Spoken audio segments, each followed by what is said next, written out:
The rain fell hard on Haven 4, a small farming moon at the edge of known space. Thunder rolled across the dark sky like angry drums. Lightning split the clouds and lit up the endless fields of grain that covered the land. Tejo Park stood at his window, watching the storm. He was a simple man with a simple life. He worked as a veterinarian on this quiet moon, treating sick animals and helping farmers keep their livestock healthy. He had left Earth 15 years ago, looking for peace. He had found it here, among the fields and forests, far from the noise and chaos of the central worlds. His clinic was small but clean. He lived in the rooms above it, alone except for his old dog, a gray creature named Bomi, who slept by the fire. Tejo was not a young man anymore. His hair had started to turn gray at the temples, and his hands, though still steady, showed the marks of years of hard work. He was about to turn away from the window when he saw it. A streak of fire cut across the sky. It was not lightning. It moved too fast, too straight. Tejo pressed his face against the glass and watched as the burning object fell toward the forest at the edge of his property. The ground shook when it hit. A boom echoed across the fields, and then there was silence. Tejo stood very still. His heart beat fast in his chest. Ships crash sometimes on frontier moons like this one. Pirates, smugglers, refugees running from trouble.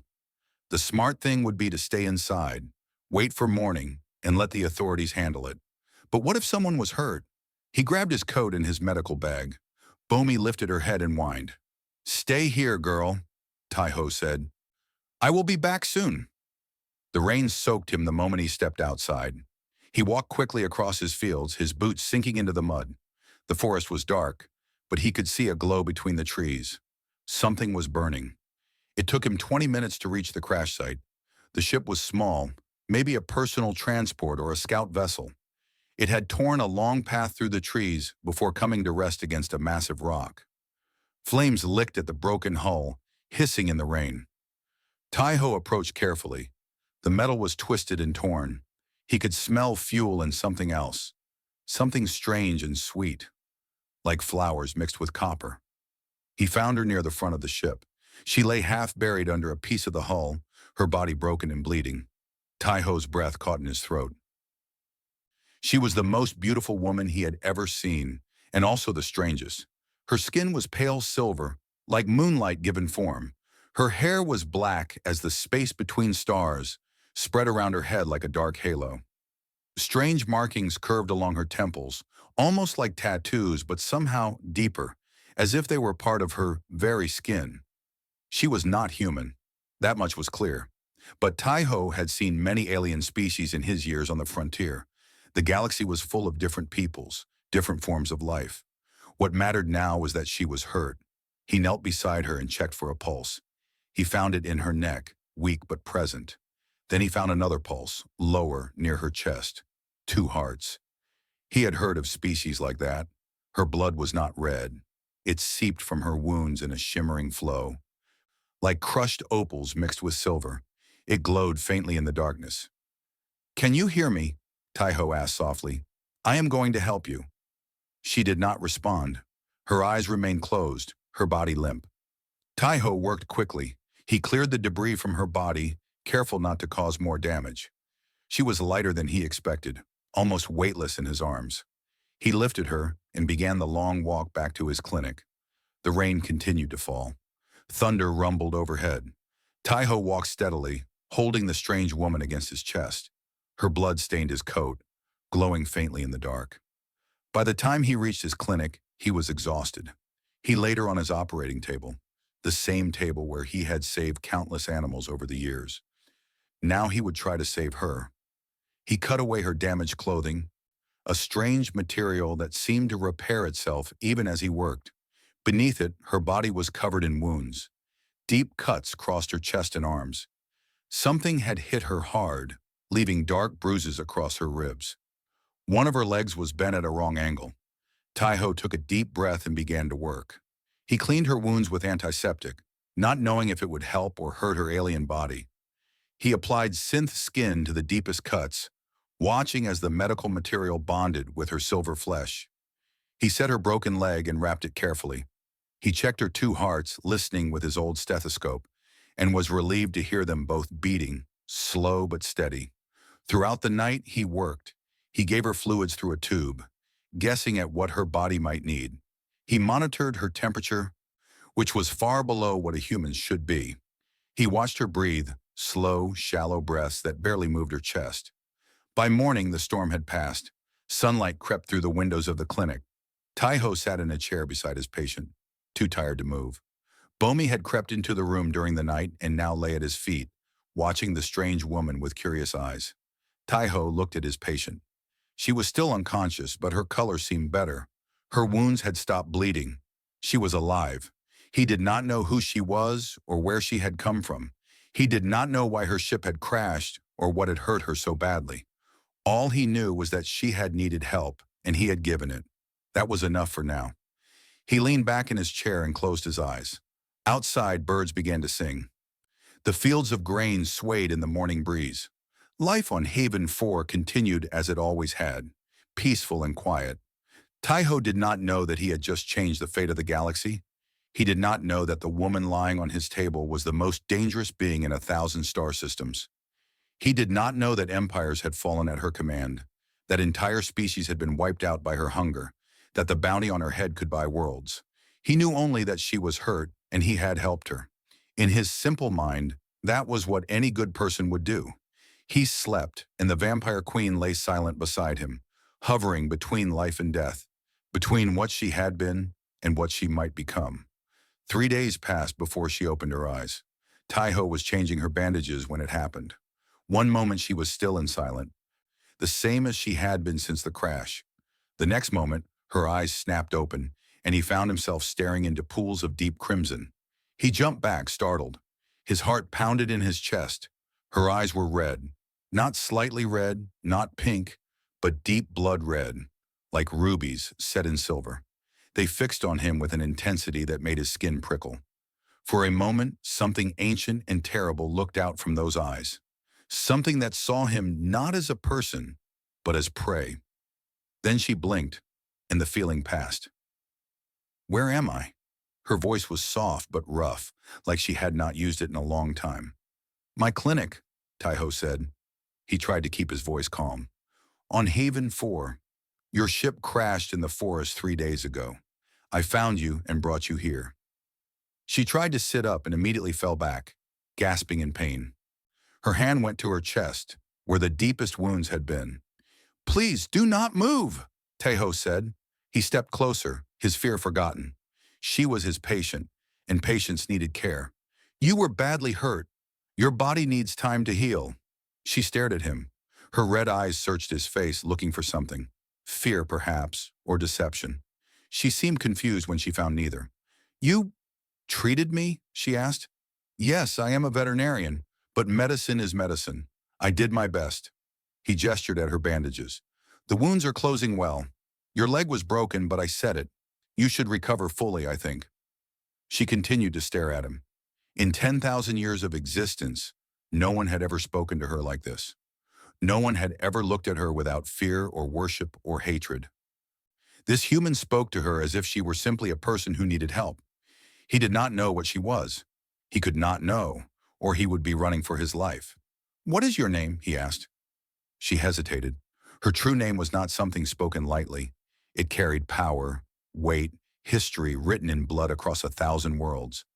But she could not tell him that. "Yuna," she said finally. It was an old name, one she had used long ago, before she became what she was. It felt strange on her tongue, like a forgotten song. "Yuna," he repeated and smiled. "I am Taiho. Taiho Park. Are you hungry? I have some soup. It might help you feel stronger." Soup. He was offering her soup. Yuna almost laughed. She had fed on the life force of entire civilizations. She had drained stars and consumed the essence of ancient beings. And this human was offering her soup. "Yes," she heard herself say. "I would like that." He left the room and returned a few minutes later with a bowl of warm broth. He helped her sit up, propping pillows behind her back. The simple kindness of the gesture disturbed her more than she wanted to admit. The soup was plain, but good. She drank it slowly, feeling warmth spread through her broken body. Her kind did not need such food, but her body was weak, damaged in ways she did not fully understand. The weapon that had brought down her ship had done something to her, something that blocked her natural healing and suppressed her powers. She was vulnerable. For the first time in millennia, she was truly vulnerable, and she was completely dependent on this strange, kind human who had no idea what he had saved. Over the next few days, Yuna watched Taiho carefully. He came to check on her several times each day, changing her bandages, bringing her food, asking simple questions about how she felt. In between, she heard him moving around the clinic, talking to animals, greeting farmers who came with sick livestock. He was so ordinary. He woke before dawn and worked until dark. He hummed while he cleaned. He talked to his old dog as if she could understand him. He ate simple meals and read old books and fell asleep in his chair most nights. No servants, no guards, no armies. Just a man living his small life on a small moon at the edge of nowhere. And yet he had saved her. Yuna did not understand it. In her world, power was everything. The strong ruled and the weak served or died. Kindness was weakness. Mercy was a trap. She had built her empire on these truths. But Taiho operated by different rules. He had found a stranger in the wreckage of a ship, an alien being with silver skin and strange blood. And his first thought had been to help, not to capture her, not to sell her, not to use her, just to help. Why? One evening, as he changed her bandages, she finally asked, "Why did you save me?" He looked up, surprised by the question. "What do you mean? You do not know me. You do not know what I am or where I came from. I could be dangerous. I could be a criminal. Why would you risk yourself to help a stranger?" Taiho was quiet for a moment. He finished wrapping her arm, his movements gentle and careful. Then he looked at her with those warm brown eyes that held no trace of fear or suspicion. "You were hurt," he said simply. "What else would I do?" Yuna had no answer. In 10,000 years, she had never met anyone like this. She had known warriors and kings, priests and prophets, monsters and saints. She had seen the best and worst of 100 species across the galaxy. But she had never met a man who would save a monster simply because she was hurt. Something stirred in her chest, something she had not felt in so long that she almost did not recognize it. It was small and warm and entirely unwelcome. She crushed it down deep inside her, where it could not touch her. She was the Crimson Sovereign, Queen of the Velith Dominion, Terror of the Stars. She had not survived 10,000 years by being soft. When she healed, she would leave this place and return to her empire. This human and his kindness would be forgotten, nothing but a strange memory from a strange time. That was what she told herself.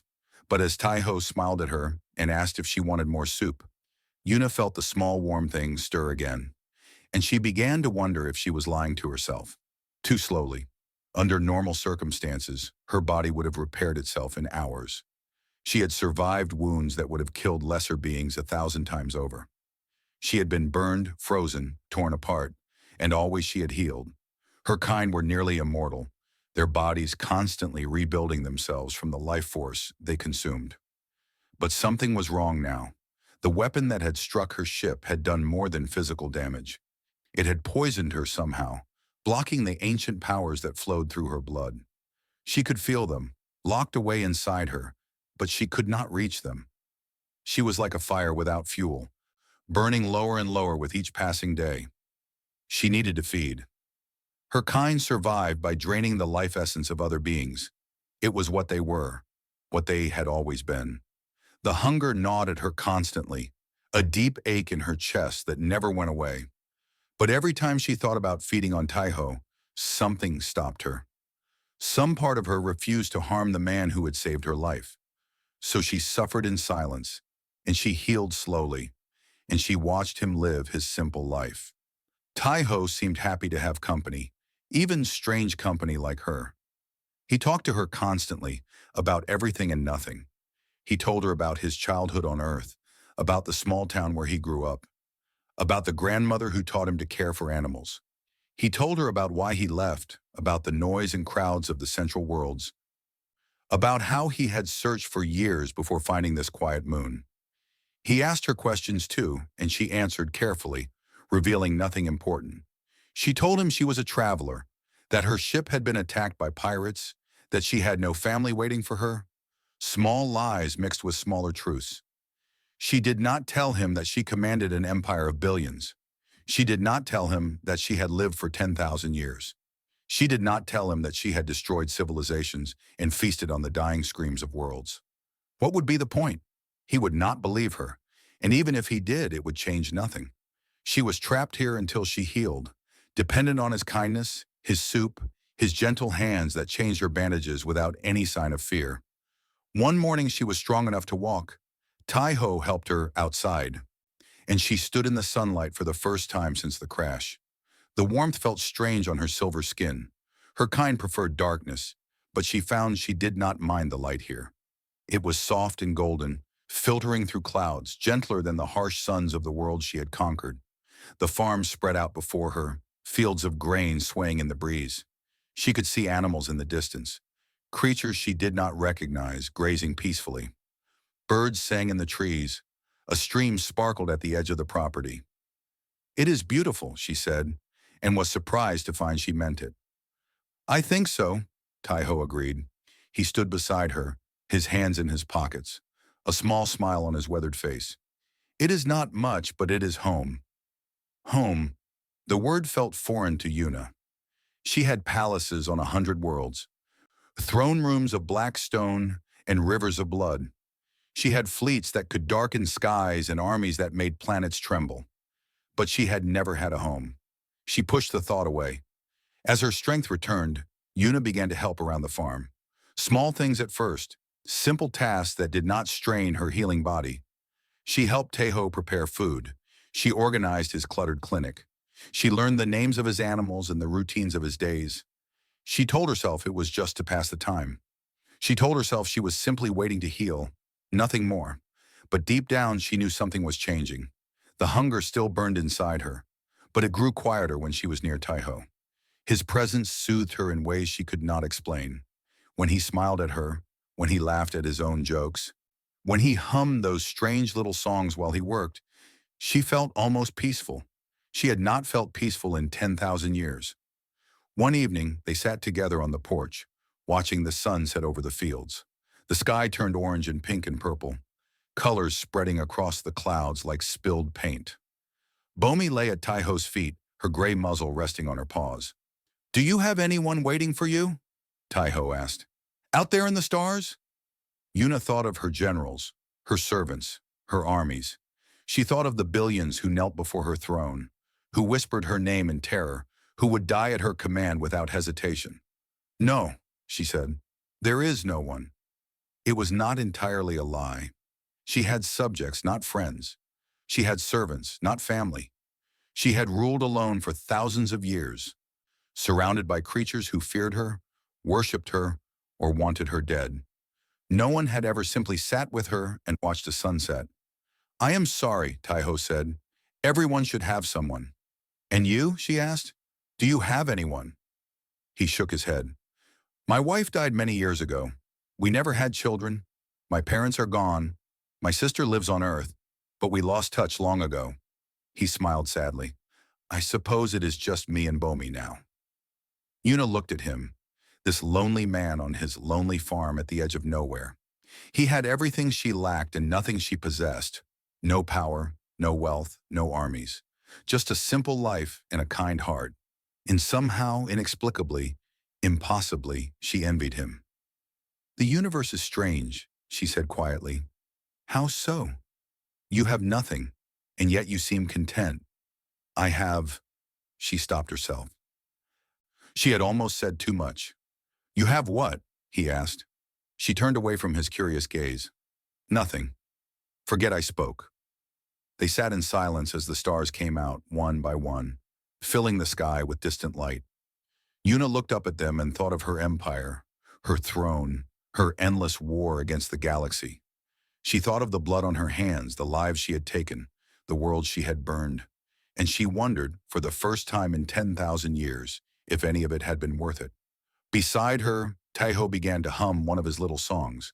The sound was warm and simple and human. Yuna closed her eyes and listened, and the hunger inside her grew quiet, and she felt something she had almost forgotten existed. She felt at peace. The ship came down from the sky on a clear morning, 6 weeks after Yuna's crash. Taiho saw it from the field where he was working. It was a large vessel, black and angular, built for speed and violence. It landed near the small town at the center of the valley, about 5 kilometers from his farm. He felt a cold knot form in his stomach. Ships like that did not come to quiet farming moons for good reasons. He walked back to the clinic quickly, his mind racing. Yuna was inside reading one of his old books. She looked up when he entered, and something in his face made her go very still. "What is wrong?" she asked. "A ship just landed near town. It looks military. Or maybe bounty hunters." He wiped sweat from his forehead. "You should stay inside. Stay hidden. If they are looking for someone, there is no reason to think it is you, but better to be careful." Yuna's red eyes narrowed. She set down the book and rose slowly to her feet. Her leg was fully healed now, and most of her strength had returned, though her powers remained locked away, frustratingly out of reach. "Describe the ship," she said. Taiho described what he had seen. Black hull, angular design, multiple weapon ports visible along the sides. As he spoke, Yuna's expression grew darker. "Merchant Coalition," she said quietly. "Bounty hunters. You know them. I know of them. They are professionals, very good at finding people who do not want to be found." She looked at him, and for a moment, he saw something in her eyes that might have been guilt. "I am sorry, Taiho. I have brought trouble to your door." "It might not be about you," he said, but he did not believe it, and she could see that. An hour later, they heard the sound of vehicles approaching. Taiho went to the window and saw 3 ground transports coming up the road to his farm. They stopped outside his gate, and 6 figures emerged. They were not human. Their bodies were covered in dark scales, and their faces were flat and reptilian, with multiple eyes that glittered like black gems. They wore armor and carried weapons, and they moved with the confidence of predators. Their leader was larger than the others, with golden stripes across his scales. He walked toward the clinic while his companions spread out, surrounding the building. Taiho's mouth went dry. He turned to Yuna. "Hide. Now. There is a cellar beneath the kitchen." "Taiho, go." Something in his voice made her obey. She slipped through the doorway and disappeared. A moment later, he heard the creak of the cellar door opening and closing. Taiho took a deep breath and walked outside to meet the hunters. The leader stopped a few meters away and looked at him with those cold, multiple eyes. When he spoke, his voice was rough and hissing. "Human, we are searching for a fugitive. A ship crashed on this moon several weeks ago. We have tracked it to this area." He tilted his head, studying Taiho. "Have you seen anything?" Taiho kept his face calm. Years of dealing with difficult farmers had taught him how to hide his feelings. "I saw a crash in the forest a while back," he said. "I went to look, but there was nothing there except wreckage. No survivors." The hunter's eyes narrowed. "You are certain?" "Yes, the fire had destroyed everything. I reported it to the local authorities." The leader made a sound that might have been a growl. He gestured to his companions, and they began to search the property. 2 went into the clinic. 2 more checked the barn. The last one walked the perimeter of the house, scanning with some kind of device. Taiho stood very still, his heart pounding. After several minutes, the hunters returned. One of them spoke to the leader in a language Taiho did not understand. The leader's expression grew darker. "We found medical supplies," the leader said. "Used recently. Bandages with strange blood on them. Silver blood." Taiho felt the color drain from his face. "I treat many species here," he said. "Some have unusual—" The leader moved faster than Taiho could follow. One moment he was standing several meters away. The next, his clawed hand was around Taiho's throat, lifting him off the ground. "Do not lie to me, human," the hunter hissed. "I can smell her. She was here. She is still here. Tell me where she is hiding, and I will let you live." Taiho could not breathe. Black spots danced in his vision. He grabbed at the hunter's arm, but it was like trying to move stone. "I do not know what you are talking about," he choked out. The hunter squeezed tighter. "Then you are useless. Release him." The voice came from behind them, soft and cold and ancient. The hunter turned, and Taiho saw Yuna standing in the doorway of the clinic. She looked different now. The weakness was gone from her posture. Her silver skin seemed to glow faintly in the morning light. Her red eyes burned like embers in a dying fire. The hunter dropped Tai-Ho and spun to face her. For a moment, nothing happened.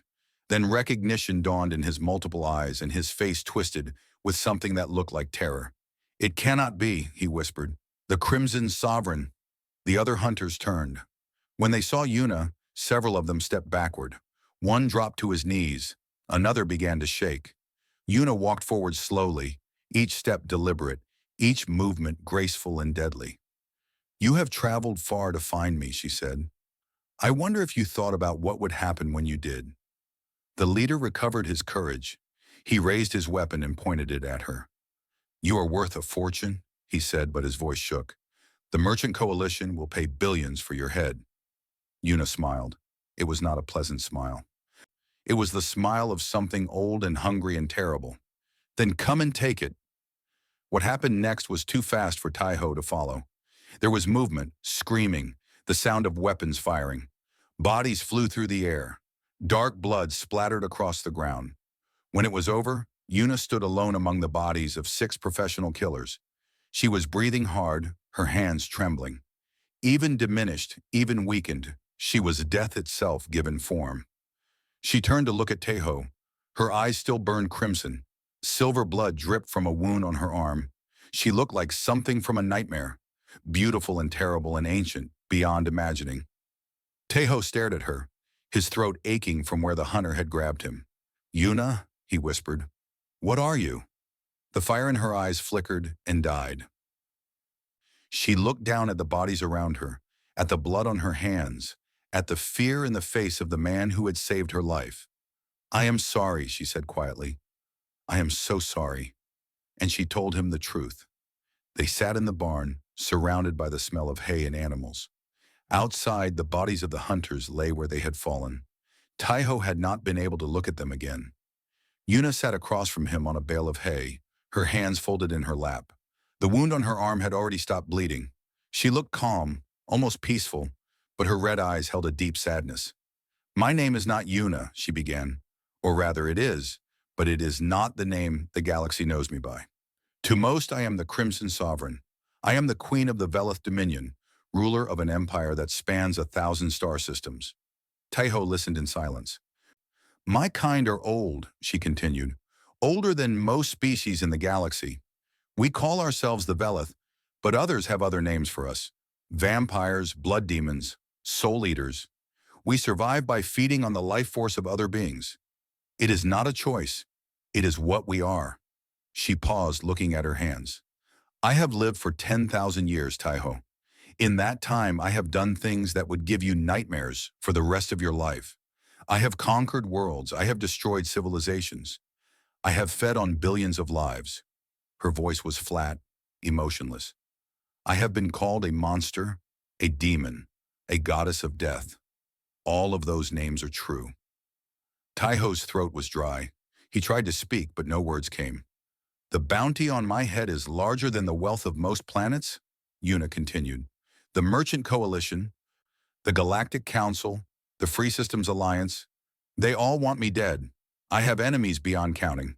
That ship that shot me down was sent by one of them, an experimental weapon designed specifically to kill my kind." She looked up at him, her red eyes meeting his brown ones. "I should have told you the truth from the beginning, but I was weak and I was afraid, and you were kind to me. No one has been kind to me in so long that I had forgotten what it felt like." She shook her head slowly. "That is not an excuse. I put you in danger. Those hunters came here because of me. They could have killed you." Finally, Tai-Ho found his voice. "But they did not." "No, because I killed them first." She laughed bitterly. "That is what I am, Tai-Ho. A killer. A monster. The being you have been caring for these past weeks is one of the most dangerous creatures in the galaxy. I have ended more lives than there are stars in this sky." She stood up and walked to the door of the barn, looking out at the fields. "You should hate me. You should fear me. You should be running as far and as fast as you can." She glanced back at him. "Why are you still sitting there?" Tai-Ho was quiet for a long moment. He thought about everything she had told him. He thought about the bodies outside, the violence he had witnessed, the revelation of her true nature. He thought about the past weeks, the conversations, the sunsets, the peaceful evenings on the porch. Then he thought about the woman who had helped him organize his clinic, the woman who had learned the names of his animals, the woman who had listened to his stories about Earth without ever looking bored, the woman who had stepped out of hiding to save his life. "That is a lot," he said finally. She turned to face him fully. "What?" "I said that is a lot. What you told me. It is a lot to take in." He rubbed the back of his neck, a habit he had when he was thinking. "Give me a moment." Una stared at him in disbelief. She had expected fear, hatred, maybe even an attack. She had not expected him to sit there, calmly processing, as if she had just told him about a difficult childhood instead of 10,000 years of bloodshed. "I have killed billions," she said, as if he might have missed that part. "I heard you. I have destroyed entire civilizations." "Yes, you mentioned that. I am a vampire, Taiho. I feed on the life force of living beings. I am a predator, and you are prey." He looked at her for a long moment. Then slowly, he stood up and walked toward her. She tensed, unsure what he was doing. He stopped an arm's length away. "You have had weeks to kill me," he said quietly. "You have had weeks to feed on me, to drain my life, to do whatever it is your kind does. But you did not. Why?" The question caught her off guard. She opened her mouth to answer, but nothing came out. "I am just a farmer," Taiho continued, "a veterinarian on a moon that most people have never heard of. I know nothing about empires or wars or ancient powers, but I know people. I have spent my whole life caring for creatures that could not speak for themselves, learning to understand them through their actions rather than their words." He took a step closer. "Your words tell me you are a monster, but your actions tell me something different. You helped me around the farm. You learned my animals' names. You sat with me and watched sunsets and listened to my boring stories." He met her eyes without flinching. "You saved my life today, Una. You could have stayed hidden and let them kill me, but you did not. I owed you a debt," she said. "You saved me first." Is that all it was? Repaying a debt? She wanted to say yes. She wanted to maintain the walls she had built around herself over 10,000 years. She wanted to be the Crimson Sovereign, cold and ancient and untouchable. But looking into his warm brown eyes, she could not lie. "No," she whispered. "It was not just a debt." Taiho nodded slowly. "I am not going to pretend I understand what you are. I am not going to pretend that I am okay with everything you have done. But I know what I have seen these past weeks. I know how you have acted. And I know that you saved my life when you did not have to." He held out his hand. "I cannot forgive you for what you have done to others. That is not my place. But I can thank you for what you did for me. And I can offer you what I offered before: shelter, food, and a place to heal. Nothing more, nothing less." Eunice stared at his outstretched hand, a simple gesture of friendship, offered to a creature who had never known friendship, offered to a monster by a man who should have been running for his life. Slowly, hesitantly, she reached out and took his hand. His skin was warm against her cold fingers. The touch was gentle, without any trace of fear. "Thank you," she said, and her voice broke slightly on the words. Taiho smiled his simple, kind smile. "You are welcome. Now let us figure out what to do with those bodies. I do not want them scaring my goats." Despite everything, despite the blood and the death and the terrible truth that lay between them, Una found herself laughing. It was a strange sound, rusty from disuse, but it was real. And for the first time in 10,000 years, she felt something other than hunger and power and the cold weight of her crown. She felt hope. They came 3 days after the bounty hunters died. Una felt them before she saw them, a cold presence in the back of her mind, a whisper in her blood that spoke of her own kind. She was standing in the field helping Taiho repair a fence when she suddenly went still. "What is wrong?" Taiho asked. She looked up at the sky, her red eyes scanning the clouds. "They are coming." "Who?" "My people. The Dominion." Her voice was flat. "They have found me." 20 minutes later, the sky darkened. Ships appeared above the clouds, massive warships that blocked out the sun. There were dozens of them, each one larger than the entire town in the valley below. They hung in the air like mountains of black metal, their weapons pointed downward, ready to destroy anything at a moment's notice. Taiho stared up at the fleet, his face pale. He had never seen anything like it. He had never imagined anything like it. The power above them could destroy the entire moon in seconds. "That is your empire?" he asked. "Part of it," Yuna said quietly. A shuttle detached from the largest ship and descended toward the farm. It landed in the field, crushing the grain beneath its weight. The door opened and figures emerged. They were like Yuna, silver skin, dark hair, red eyes. But where her beauty was soft, almost human, theirs was sharp and alien. They moved with predatory grace, their eyes cold and hungry. Their leader was tall and ancient, with white hair pulled back in a tight knot and armor that seemed to be made of solidified shadow. His red eyes burned with a fierce intensity. "Admiral Doyen," Yuna said as he approached, "you found me. My queen." He dropped to one knee before her, his head bowed. "We have searched every corner of the sector. When we traced the weapon that struck your ship, we feared the worst." He looked up and there was genuine relief in his ancient eyes. "You are alive." "Obviously." Doyen rose and looked around the farm, his lip curling in disgust. "This place, these animals, that creature." His eyes fixed on Taiho with open contempt. "How did you come to be here, my queen? Who is this human?" "He saved my life," Yuna said. "He found me in the wreckage and cared for me while I healed." Doyen's expression flickered. For a moment, something like surprise crossed his ancient features. Then his face hardened again. "Then he has served his purpose." He raised his hand, and dark energy gathered around his fingers. "Allow me to dispose of this contamination." "No!" The word cut through the air like a blade. Doyen froze, his hand still raised. Yuna stepped forward, placing herself between the Admiral and Taiho. "You will not touch him. That is a direct order." Doyen stared at her. In 10,000 years of service, he had never seen her protect a lesser being. She had always been cold, practical, ruthless. Humans were food, nothing more. "My queen, I do not understand. This creature is under my protection. Anyone who harms him will answer to me personally." Her eyes blazed with crimson fire. "Is that clear?" Doyen's jaw tightened, but he lowered his hand and bowed his head. "As you command." The other Veleth had emerged from the shuttle and were watching the scene with curious eyes. Yuna knew what they were thinking. She knew how this looked. The Crimson Sovereign, protecting a human.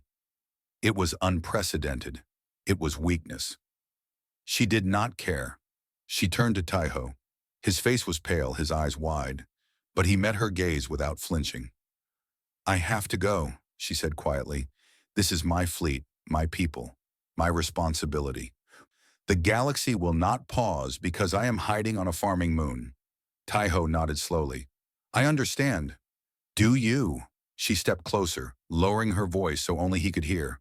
"I have an empire to rule, wars to fight, enemies to destroy. I am not the woman who sat with you on the porch and watched sunsets. I am the Crimson Sovereign. I am everything I told you I was." "I know." "Then you know why I have to leave." Taiho was quiet for a moment. He looked at the ships above, the soldiers around them, the ancient admiral who watched their conversation with barely concealed contempt. Then he looked back at her. "Will you come back?" The question surprised her. She had expected him to be relieved, glad to see her go, happy to return to his simple life without the shadow of a monster hanging over him. "I do not know," she said honestly. "My life is not my own. It belongs to the Dominion, to the endless war against our enemies, to the throne that I have sat upon for 10,000 years." "That sounds lonely." She laughed, but there was no humor in it. "It is. It always has been." Taiho reached out and took her hand, just as he had done in the barn. His skin was warm, his grip gentle. "Whatever happens," he said, "thank you for saving me, for telling me the truth, for these weeks." He smiled, that same simple, kind smile that had somehow worked its way past all her defenses. "I will not forget you, Yuna." Her throat tightened. She wanted to say something, to tell him what these weeks had meant to her, how he had made her question everything she thought she knew about herself. But the words would not come. "Goodbye, Tai-ho," she said instead. She turned and walked toward the shuttle. Her soldiers parted before her, their heads bowed in respect. Admiral Doyen fell into step behind her. At the door of the shuttle, she paused. She looked back one last time. Tai-ho stood alone in his field, his old dog at his side. He raised his hand in a simple wave. The Crimson Sovereign, terror of the stars, conqueror of worlds, ancient queen of an empire built on blood, felt her cold heart crack. She did not wave back. She could not. She stepped into the shuttle. The door closed behind her. The engines roared. As the ship rose into the sky, Doyen spoke beside her. "My queen, the council awaits your orders. The coalition has grown bolder in your absence. There are reports of rebellion in the outer sectors. Your generals require guidance." "I know," Yuna said. "Shall I set a course for the capital?" She looked out the window. The farm was growing smaller below, a patch of green and gold in a sea of grain. She could see the tiny figure of a man and his dog, watching the sky. "Yes," she said finally. "Set a course for the capital." The fleet turned and began to move toward the stars. Within minutes, Haven 4 was just a distant speck of light, and then nothing at all. Yuna sat in silence, her red eyes fixed on the darkness of space. She was going back to her throne, her wars, her endless life of blood and power. But for the first time in 10,000 years, she felt like she was leaving something behind. Something important. Something she might never find again. The Crimson Sovereign returned to her throne, and the galaxy trembled once more. For weeks, Yuna threw herself into the work of empire. She met with her generals. She reviewed battle plans. She passed judgment on rebels and traitors. She did everything a queen was supposed to do, everything she had done for 10,000 years. But something was different. Her advisors noticed it first. Small MRSAs that had never happened before. Prisoners spared instead of drained. Conquered worlds offered terms of surrender instead of annihilation. Resources sent to rebuild cities that would normally have been left to burn. Admiral Doyen noticed it most of all. "My queen," he said one evening, standing before her throne in the great hall of the Dominion flagship. "The generals are concerned. Your recent decisions have been unusual." "Unusual?" Yuna raised an eyebrow. "Merciful?" He spoke the word like a curse. "We took the Korath system last month. Under normal circumstances, we would have consumed the population. Instead, you ordered them integrated into the Dominion as subjects, not food. The soldiers are confused. They do not understand." "And you?" Yuna asked. "Do you understand?" Doyen was quiet for a moment. His ancient red eyes searched her face. "I think that human did something to you," he said finally. "I think those weeks on that insignificant moon changed something inside you. Something that should not be changed." Yuna did not deny it. What would be the point? "Perhaps you are right," she said. "Perhaps I have changed. Is that so terrible?" "Yes." Doyen's voice was hard. "We are predators, my queen. We have always been predators. Mercy is not in our nature. Kindness is weakness. You taught me that yourself, 10,000 years ago." "I taught you many things, Doyen. Not all of them were true." The Admiral stared at her in silence. Then slowly he bowed his head. "As you command, my queen." He left, and Yuna sat alone on her throne of black stone. Around her the great hall stretched into darkness, filled with shadows and silence. She thought about Tai-ho. She thought about him often, more often than she would admit to anyone. She thought about his smile, his gentle hands, his simple questions. She thought about the soup he had made her, the stories he had told her, the sunsets they had watched together. She thought about what he had said to her in the barn. "Your words tell me you are a monster, but your actions tell me something different." Had he been right? Could actions change what someone was? Could kindness overcome cruelty? Could a monster become something else? She did not know, but she wanted to find out. The weeks turned into months. The Dominion continued its expansion, but slower now, more careful. Yuna established new policies, strange policies that her generals muttered about in private. Conquered peoples were given rights. Resources were distributed more fairly. The endless hunger of the Velith was fed, but not through destruction, through cooperation, through trade. It was not perfect, it was not easy. 1,000 years of predation could not be undone in a few months. But it was a start. One day Una called her council together. "I am declaring a ceasefire," she announced. "Effective immediately. The Dominion will expand no further." Silence fell over the room. Her generals stared at her in disbelief. "My queen," Admiral Doyen said carefully, "our enemies will see this as weakness. They will attack." "Let them," Una said. "We will defend what we have. We will not take more. That is my decision. But the hunger will be managed. We will find other ways." She looked around the room at the ancient faces of her advisors, beings who had followed her for millennia. "I have ruled this empire for 10,000 years. I have conquered more worlds than any of you can count. And I am tired." She stood from her throne. "I am tired of blood. I am tired of death. I am tired of watching civilizations burn, because it is what we have always done." She walked down the steps of the dais, her footsteps echoing in the silent hall. "A human taught me something during my time on that little moon. He taught me that kindness does not have to be weakness. He taught me that helping others can be its own reward." She stopped at the center of the hall. "I do not expect you to understand. Most of you have been predators even longer than I have. But I am your queen, and this is my command. The ceasefire begins now. A council will be formed to govern the Dominion, a council that includes representatives from all our subject peoples, not just the Velith." Murmurs rippled through the room. Some faces showed anger. Others showed confusion. A few showed something like hope. "Those who cannot accept this may leave," Una continued. "I will not force anyone to follow a path they do not believe in. But I believe this is the right path. I believe we can be more than what we have been." She turned and walked toward the door. "My queen," Doyen called out. "Where are you going?" She paused at the threshold. "There is someone I need to see." The ship landed on Haven 4 as the sun was setting, painting the fields in shades of gold and orange. Una stepped out onto the grass and breathed in the clean air of the farming moon. Everything looked the same. The fields, the barn, the small clinic at the edge of the property. Even the stubborn goat was there, grazing near the fence. Tai-Ho stood at the door of his clinic, watching her approach. His old dog sat at his feet, tail wagging. He looked older, she thought. A few more lines around his eyes, a little more gray in his hair. For a moment she felt a sharp pain in her chest, a reminder that he was mortal, that his time was measured in decades while hers stretched across millennia. But then he smiled. That same warm, simple smile, and the pain faded.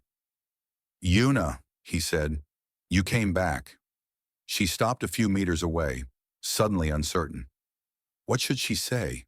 How could she explain everything that had happened, everything that had changed? "I did not know if you would want to see me," she admitted. "Of course I wanted to see you." He walked toward her, closing the distance between them. "I have thought about you every day since you left. I wondered if you were okay. I wondered if you were happy." He looked at her with those warm brown eyes. "Are you happy?" She thought about the question. Happiness had never been something she sought. Power, yes, control, certainly. But happiness? "I do not know," she said honestly. "But I think I might be. Someday, if I keep trying." He nodded slowly. "That is a good start." They stood there for a moment, looking at each other. The vampire queen and the veterinarian. The ancient predator and the simple farmer. Two beings from different worlds, different lives, different destinies. And yet somehow they fit. "I do not know how to be anything other than what I am," Una said quietly. "But you made me want to try. You made me believe that I could be something different, something better." Tai-Ho reached out and took her hand. His skin was warm against her cold fingers, just like before. "That is all any of us can do," he said. "Try to be better." He stepped aside and gestured toward the clinic. "The goat escaped again," he said. "I could use some help catching it." Una looked at him. Then she looked at the stubborn goat, currently eating flowers from the garden. Then she looked up at the sky, where her single ship waited in orbit, a simple transport, not a warship. She had come alone, without guards or soldiers or the weight of her crown. She had come as Yuna, just Yuna. The deadliest being in the galaxy took the hand of the kindest man she had ever known, and together they walked toward the pasture. And for the first time in 10,000 years, she smiled. Not the cold smile of a predator, not the cruel smile of a conqueror, but a real smile, warm and genuine, and full of something she had thought she lost forever. Hope. The sun set over Haven. 4. The stars came out, one by one. And somewhere in the vast darkness of space, the galaxy began to change. It would not happen overnight. It would not be easy. There would be struggles and setbacks, enemies who would not accept the new order, old habits that would be hard to break. But it would happen, because a human had shown kindness to a monster, and the monster had learned to be kind in return. And sometimes that is all it takes to change the universe.